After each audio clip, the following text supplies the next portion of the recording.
this is Adam from Recreation Services, and today I'm going to be talking about the Smith machine and the two different Smith machines we have upstairs and why one might be better than the other for certain exercises and how to do different exercises in either machine. I wrote a blog about this pre-pandemic, but I wanted to do a little video to kind of give some demonstrations of exercises and how you would implement them into each Smith machine. The Smith machine itself has its own pros and cons in general. One of the big cons of the Smith machine is that it keeps a constant bar path, which reduces your need to stabilize the bar. So it doesn't work your stabilizer muscles quite the same way and can lead to an imbalance that way. A fixed bar path can also lead to poor mechanics and then lead to injury down the road if you were then to transfer it over to, a free weight exercise like a barbell squat or something like that. The Smith machine does have some pros though. While the fixed bar path does reduce your use of stabilizer muscles, it also helps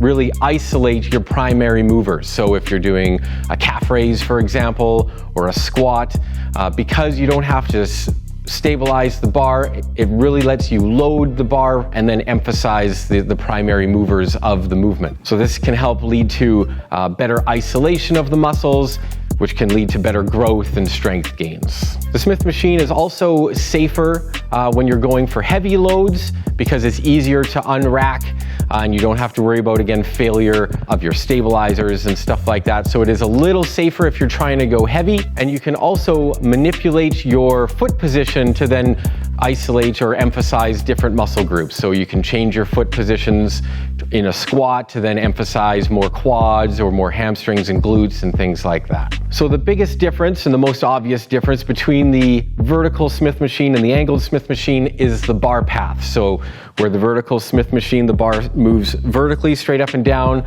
and the angled has the bar path at a slight angle. So I want to talk about which exercises you would do in each and how you would take advantage of that bar path. The best part about the vertical bar path Smith machine is that there's no wrong way to face. So if you'd rather face inside or outside, whether you're trying to see yourself in the mirror or for ease of racking. So for example, most people find racking with wrist flexion easier than racking with extension. So you'll face outwards. That way when you're re-racking the bar, you just have to flex your wrist forwards rather than trying to extend your wrists where you have limited strength and mobility. So the vertical Smith machine is best suited for exercises that have a vertical bar path. Exercises like a squat or a lunge or a calf raise or a shoulder shrug. The angled Smith machine is becoming more the standard, however, because it better simulates the bar path of pressing movements such as the bench press.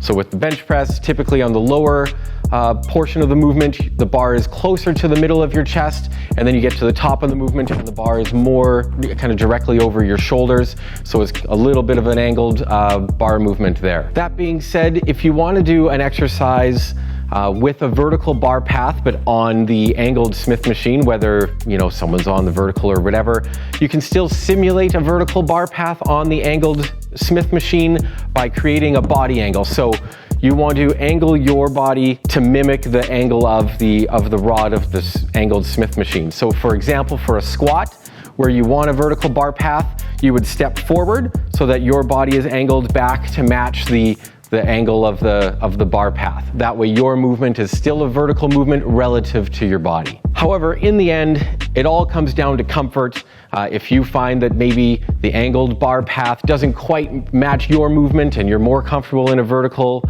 Smith machine for your pressing movements, that's perfectly fine. In the end, it just comes down to what's more comfortable for you, and really just kind of try it out before you really start putting on the weight and make sure that the bar path is right for the movement you're trying to do. I hope that helps. Feel free to try it out upstairs, and if you have any questions, ask your fitness attendants. Thanks.